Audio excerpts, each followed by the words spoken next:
Bon les amis, la fameuse opération Marhaba que met en place le Royaume du Maroc chaque année pour accueillir ces millions de Marocains résidant à l'étranger qui rentrent au pays pour passer les vacances d'été va bientôt démarrer. Et les préparatifs les amis ont déjà commencé puisque les autorités marocaines et espagnoles se sont rencontrées hier lundi 20 mai pour faire le point sur cette opération et la préparer du mieux possible. Alors comme vous le savez les amis, cette opération Marhaba se déroule sur 3 mois. Elle démarre le 15 juin et se poursuit jusqu'au 15 septembre. Et cette année les amis, c'est pas moins de 29 navires et 7 opérateurs maritimes qui pourront desservir 11 lignes maritimes avec une capacité les amis de plus de 7 millions de passagers, 2 millions de véhicules et 8000 rotations. C'est énorme. Alors comme je vous disais les amis, chaque année le Maroc et l'Espagne se réunissent pour mettre en place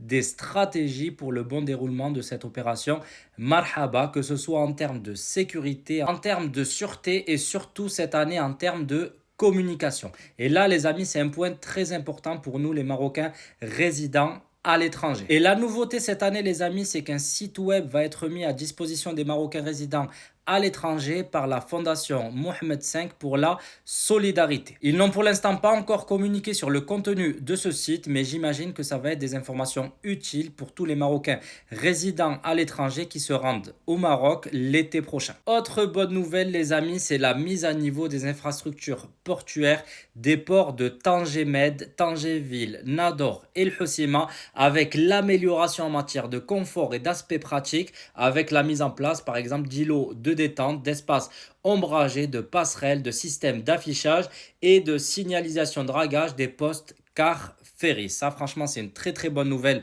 les amis, parce que vous savez comme moi lors des périodes de pic combien de familles se retrouvent à attendre des heures et des heures en plein cagnard. Et là franchement mettre en place des îlots de détente et des espaces ombragés va faire le plus grand bien. Et enfin les amis, dernière information, les deux parties, aussi bien l'Espagne que le Maroc, ont convenu de renforcer la coordination pour une bonne circulation de l'information, pour notamment anticiper et mieux gérer les journées de pic, mais aussi la question de l'interchangeabilité des billets et la cherté des billets pour éviter tout mouvement de spéculation. On sait que parfois certaines compagnies vendent leurs billets de bateau hyper cher.